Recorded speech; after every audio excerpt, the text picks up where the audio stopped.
Hola, ¿qué tal? ¿Cómo están? Buenas noches. Parecía que la provincia de Mendoza iba a renovar su constitución, que data de 1916. Por lo menos los partidos mayoritarios lo habían planteado en campaña. Pero no, se ha empantanado, al menos la discusión.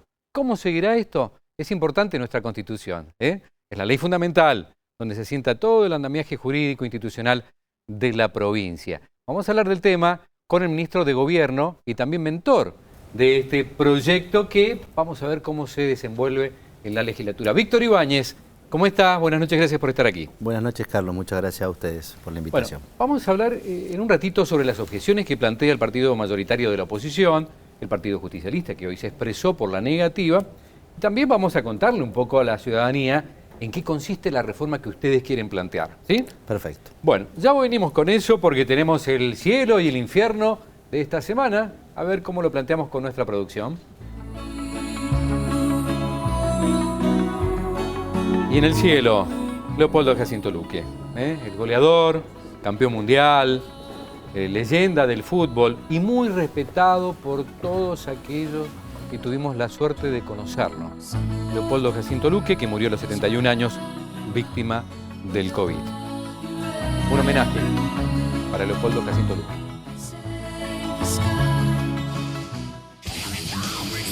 Y en el infierno, la otra cara, Jonathan Cerón, está imputado por el homicidio culposo agravado. Hoy se presentó ante la justicia. Atropelló y mató a Evangelina Quirós, de 7 años, el viernes, en el barrio de San Martín. Se entregó hoy. Es hermano del recordado delincuente apodado El Morocha. Jonathan Cerón.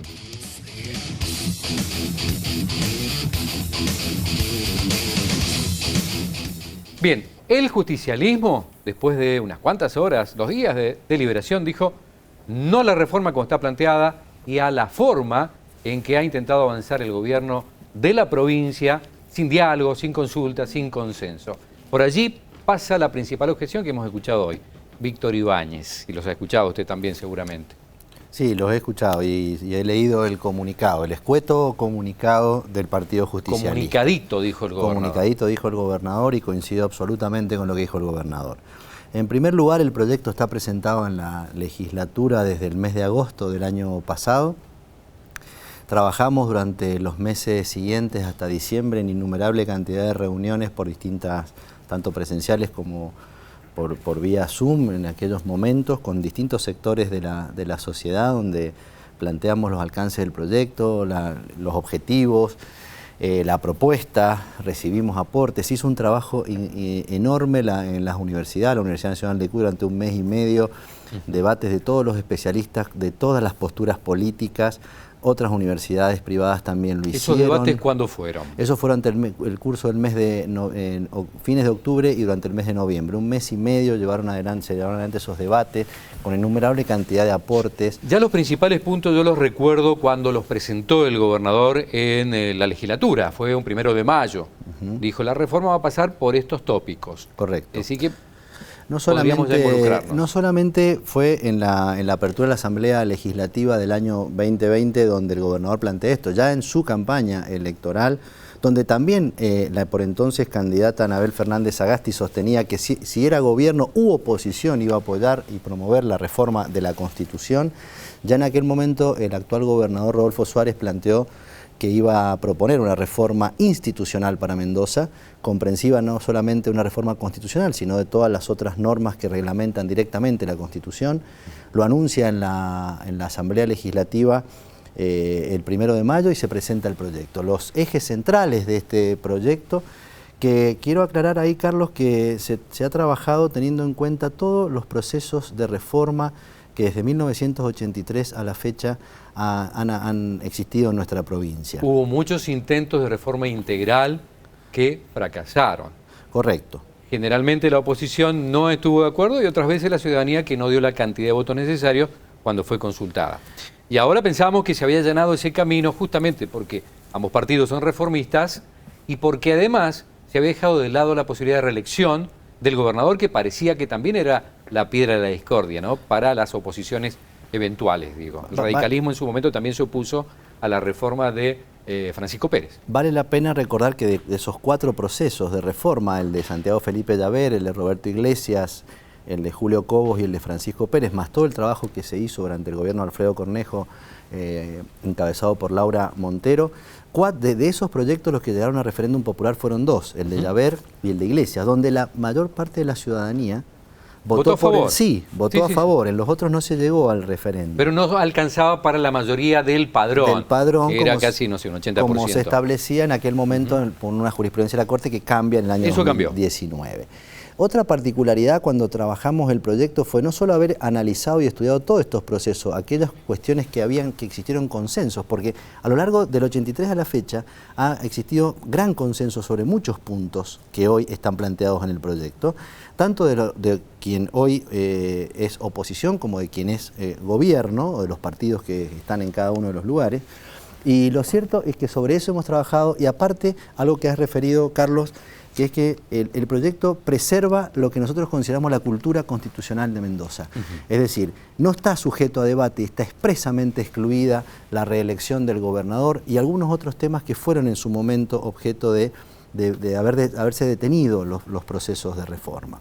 Entonces no es cierto que no ha habido un diálogo, no es cierto que no se ha debatido sobre esto, y la verdad es que... Sobre ese punto, el diálogo, el debate, yo ya hablé con un destacado legislador, Adolfo Bermejo, y él decía, no hablaron con nosotros, no hubo comunicación entre los partidos políticos como para consensuar el proyecto. Evidentemente, preferían ese tipo de diálogo antes de que llegara a la legislatura y antes de dar ese debate que se tiene que dar parlamentario, ¿no? El gobierno respeta el proceso que la Constitución establece. El proyecto está redactado en la órbita del Poder Ejecutivo. Hubo diálogo ya con el proyecto trabajado. Esto que se manifiesta no es real. Y lo cierto es que el ámbito natural de debate es la legislatura, porque el proceso constitucional establece que allí es donde se debe debatir. Acá lo que está pasando realmente, lo que está haciendo el Partido Justicialista es rechazar o darle un no a un proyecto de reforma sin darle la posibilidad del debate en el ámbito natural. Está de alguna manera deshonrando a quienes lo han votado. No lo han votado para que una cúpula partidaria diga que no a la reforma institucional de la provincia. Lo han votado para que se sienten en la legislatura, respondan a sus votantes, y si tienen, y está abierto el proyecto como cualquier proyecto al debate. Esto lo ha dicho el gobernador en más de una oportunidad, lo hemos dicho siempre. Está abierto porque estaba destacado como título. El ministro de Gobierno dice, es innegociable la unicameralidad. Es decir, quieren llevar de dos cámaras a una sola en la legislatura. Nosotros consideramos que los ejes centrales del proyecto fundamentalmente tienen que ver con la disminución del costo de la política, y a eso apunta el equilibrio fiscal introducido como obligación del Estado y derecho de los ciudadanos. Eso es muy novedoso, ¿no? Eso es muy novedoso, solo una constitución provincial más en la República Argentina lo contiene. Para nosotros esto es fundamental. Está acompañado también de la eliminación de las elecciones intermedias, que apunta a la misma finalidad, y que aparte está de la mano de que el gobernador no tiene reelección, es decir, que no existe esta posibilidad, esta gran mentira de que acrecen atribuciones del gobernador.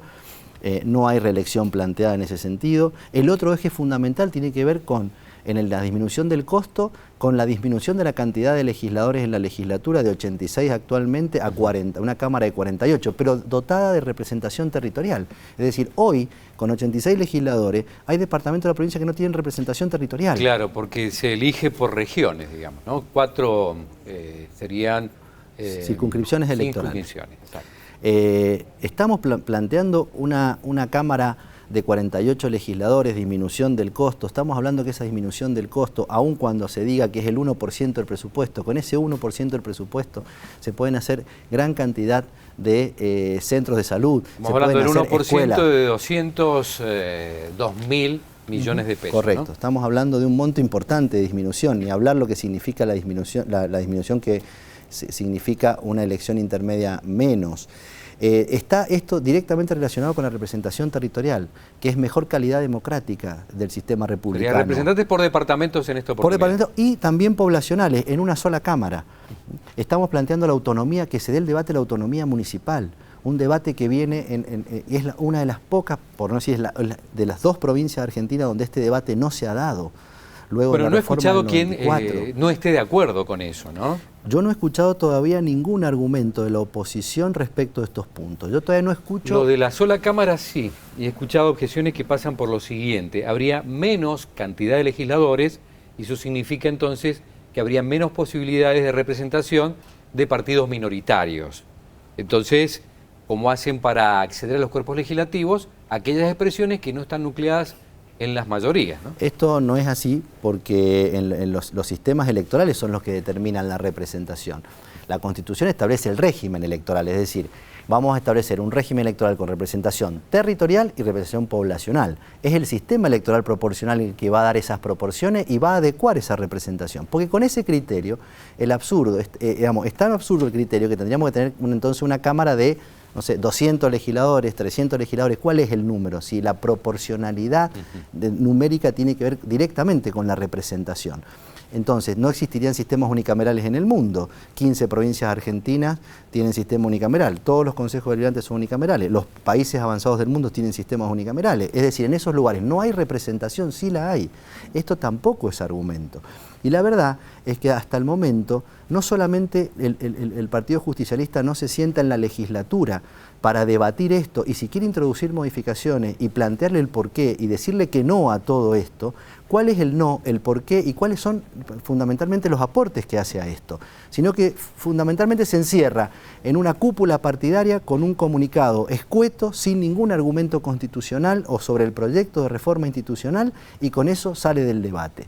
La verdad es que esto nos demuestra claramente que nosotros no podemos en Mendoza seguir digamos, permitiendo no darnos este debate. Y esto de elegir o eliminar, en todo caso, la elección de medio término, que es de renovación de cuerpos legislativos, ¿cuál es el beneficio que traería? Disminución de costo político, y en un sistema sin reelección... Igual habría una convocatoria para elegir legisladores nacionales, los cargos nacionales, ¿no? Sí, cada 2 años. Porque, bueno, en eso nosotros no tenemos competencia constituyente para la Constitución Nacional, sin lugar a dudas, ¿no?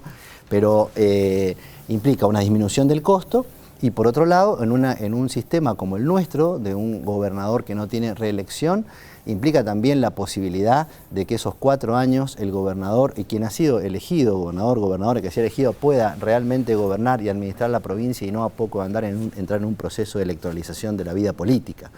Esto tampoco es una novedad, digamos, no es que estamos introduciendo algo que no existe. El sistema es como, por ejemplo, el sistema uruguayo, que todos admiramos y muchos admiran, no tiene elecciones intermedias.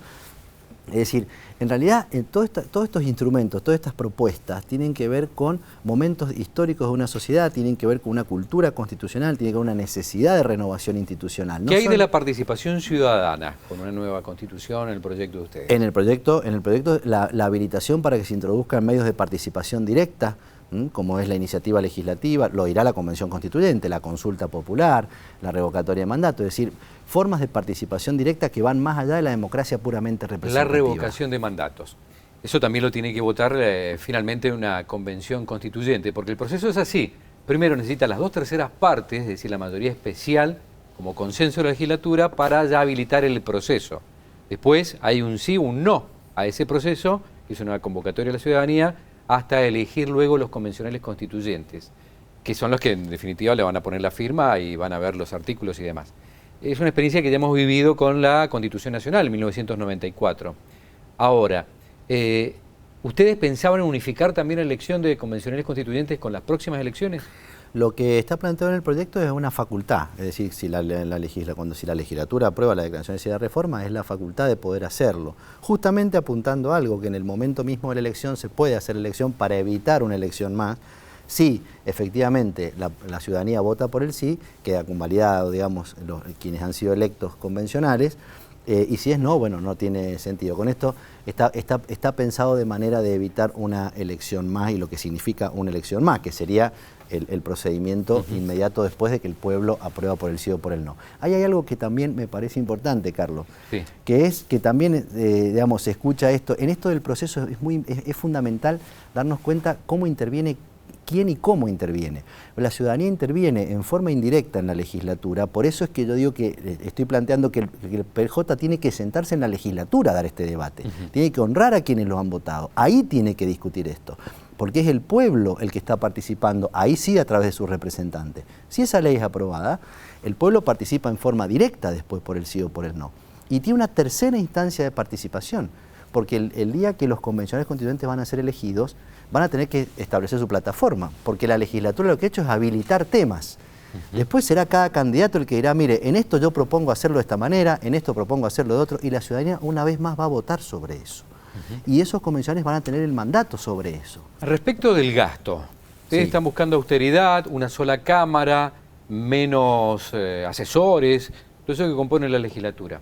Ahora, desde el justicialismo proponen la modificación de un artículo donde se establece un techo porcentual de lo que tiene que ir por presupuesto anual a la legislatura. Bueno, la verdad que me parece una reforma acotadísima, me parece una propuesta pobre, me parece que frente a una necesidad de una renovación institucional de una constitución de 105 años, que a la vez, como techo constitucional, nos ha impedido en la provincia, quiero recordar siempre esta antinomia que existió siempre entre reforma política y reforma constitucional. ¿Por qué nunca estas propuestas de primero la reforma política, después la reforma constitucional se pudieron llevar a cabo?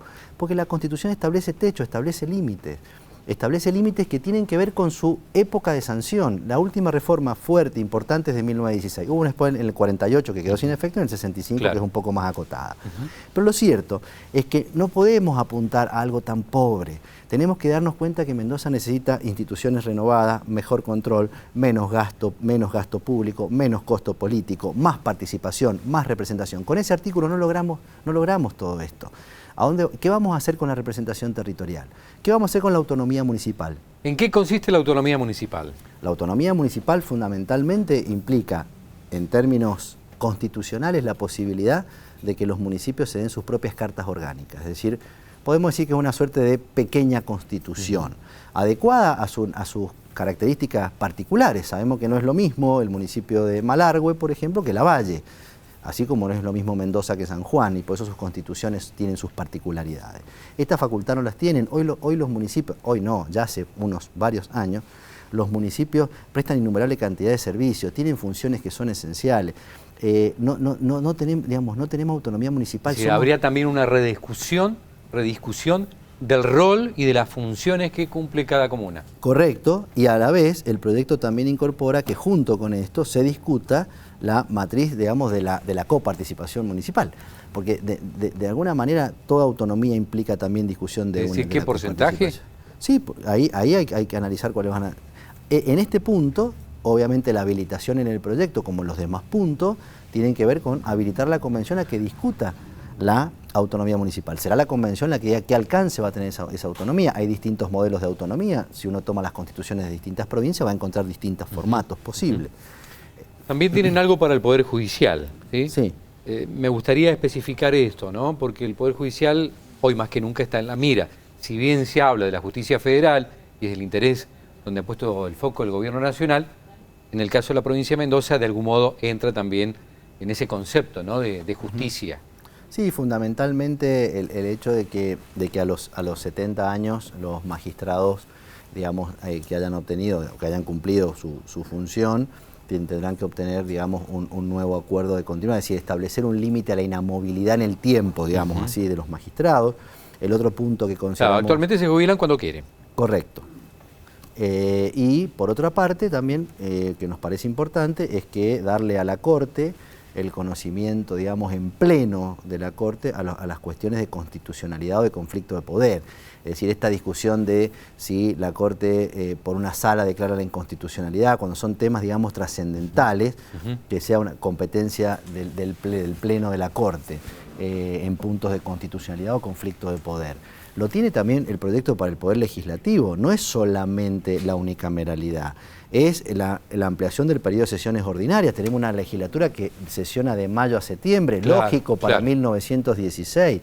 En 1916 Mendoza tenía 278.000 habitantes, no votaban las mujeres, el 31,8% del padrón eran extranjeros, el padrón electoral eran 50.000 votantes, ¿sí?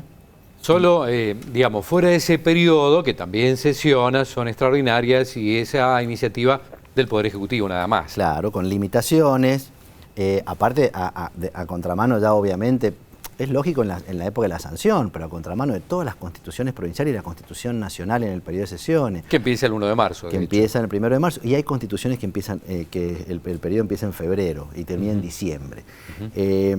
Bueno, tenemos otros aspectos que consideramos fundamentales respecto del Poder Legislativo que están en el proyecto. Vamos a hacer un repaso por la realidad, la actualidad de Mendoza y para enseguida, ministro, ¿cuál va a ser la estrategia? ¿Cómo seguimos adelante? ¿Sí? Correcto. Vamos al zoológico de la semana, lo que plantea nuestra producción.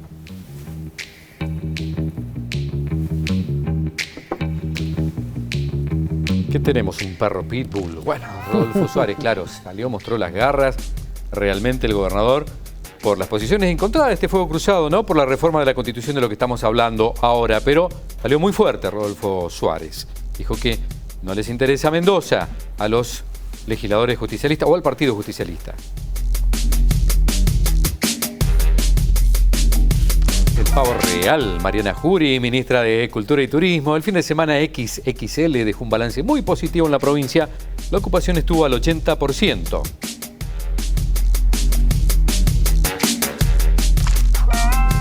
Tenemos ahí, dice Aguilar, titular del programa de inmunizaciones. Siguen trabajando arduamente en el plan de vacunación. Siempre lo relacionamos con la sabiduría, con ese aporte que hace la experiencia. El búho. Llegaron 20.000 nuevas dosis de esta quinta etapa del Sputnik V a Mendoza.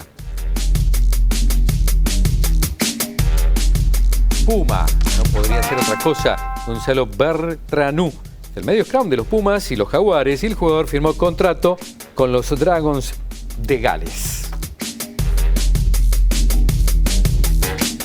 ¿Qué hacemos, ministro? ¿Cómo van a continuar? ¿Va a tener constitución la provincia de Mendoza reformada o ya directamente creen que en este periodo de gobierno no será posible? Mañana a las 11:45 he sido convocado a una sesión conjunta a la Comisión de Legislación y Asuntos Constitucionales de Diputados y Senadores, donde vamos a exponer sobre el proyecto. Vamos a continuar el debate en la legislatura. Tenemos que llegar a que se vote en la legislatura, y si el Partido Justicialista considera que no hay condiciones o que hay algún aspecto del proyecto sobre el cual tiene alguna propuesta diferente, tendrá que hacerla en el ámbito que corresponde. Si considera que no, porque no tendrá que hacerlo en el ámbito que corresponde, esperamos ese momento, vamos a llegar hasta la votación y tendrán que explicarle cada uno a sus electores, a su electorado y a quienes lo votaron, porque fue promesa de campaña también en el Partido Justicialista, en su momento Anabel Fernández Agasti, tendrá que explicarle por qué no a todo esto, por qué no al equilibrio fiscal, por qué no a la mejor representación, no a la autonomía municipal, no a más derechos, y vamos a seguir en el ámbito que corresponde. Esperamos realmente que el debate cobre altura y que el Partido Justicialista esté a la altura de las circunstancias y del debate en el ámbito que corresponde y cómo corresponde. Y ahí sabremos si vamos a tener ley que declara necesidad de la reforma y no vamos a seguir obstaculizando y obstruyendo, en el caso de ellos, a la ciudadanía a que pueda decir que sí o que no a una renovación institucional de una provincia que tiene una constitución de hace 105 años. Aunque se pierda la votación, digo, pues necesita 2/3 partes de los votos y no les alcanza realmente con los votos oficialistas. Esperemos que si es así, tengan buenos y fundados argumentos y no las 4 párrafos del comunicado partidario del día de hoy. ¿No hay en este momento comunicaciones telefónicas, búsquedas de alguna posibilidad de apoyo? Eso está cortado y solamente el diálogo es el que vemos en los ámbitos oficiales. Por el momento es el que se ve. En mi caso no he tenido ninguna comunicación. ¿Y no siente que le están un poco como facturando eso? El ministro no nos llama, no dialoga con nosotros cuando plantean... A ver, creo que, digamos, si lo que están facturando es un error. Vuelvo, el proyecto ha estado a disposición, siempre hemos estado a disposición. Han habido en su momento comunicaciones, tomaron conocimiento del proyecto, han habido ámbitos en los cuales han podido hacerlo, y la verdad es que de nuestra parte este es un gobierno, el gobierno de Rodolfo Suárez es un gobierno que realmente aspira, pretende y lleva adelante el diálogo, no es un eslogan nada más. Y ha estado demostrado incluso en aquellas cuestiones que se han corregido cuando ha habido algo que se ha escuchado que no ha sido... hemos tenido que corregir algún rumbo y estamos abiertos al diálogo, pero no puede pensarse en un diálogo de alguien que dice no porque no, no porque no es el momento. No porque no, es muy pobre esto, es muy pobre. Usted es un hombre de la academia y experto en temas constitucionales, docente en la materia, y está fundado este proyecto. Ahora, ¿es un paquete cerrado o se puede abrir, negociar distintos aspectos si es que finalmente puede haber algún tipo de debate para enriquecer la iniciativa del Ejecutivo? Desde el primer momento dijimos que no es un paquete cerrado, es que está colocado en el ámbito natural y que esperamos propuestas, aportes, puntos que quizás convenga incorporar, puntos que convenga reformular, porque es el ámbito en el cual corresponde hacerlo, no en el ámbito del Ejecutivo, que es el que elabora el proyecto en base a determinados objetivos, en base a una diversa visión. Así que nunca fue un paquete cerrado esto. Ministro Víctor Ibáñez, muchas gracias por estar aquí con nosotros y para venir a explicarnos, ¿no? Bueno, gracias, Carlos. ¿Cuál es la intención que tiene el gobierno respecto de esta reforma de la Constitución de la provincia? Mañana estamos en Radio Ñubil, mediodía, a las 13, junto a Karina Escandura. El miércoles próximo, nuevamente séptimo día. Y ahora se queda en la pantalla del 7 con Intratables. Muchas gracias. Hasta luego.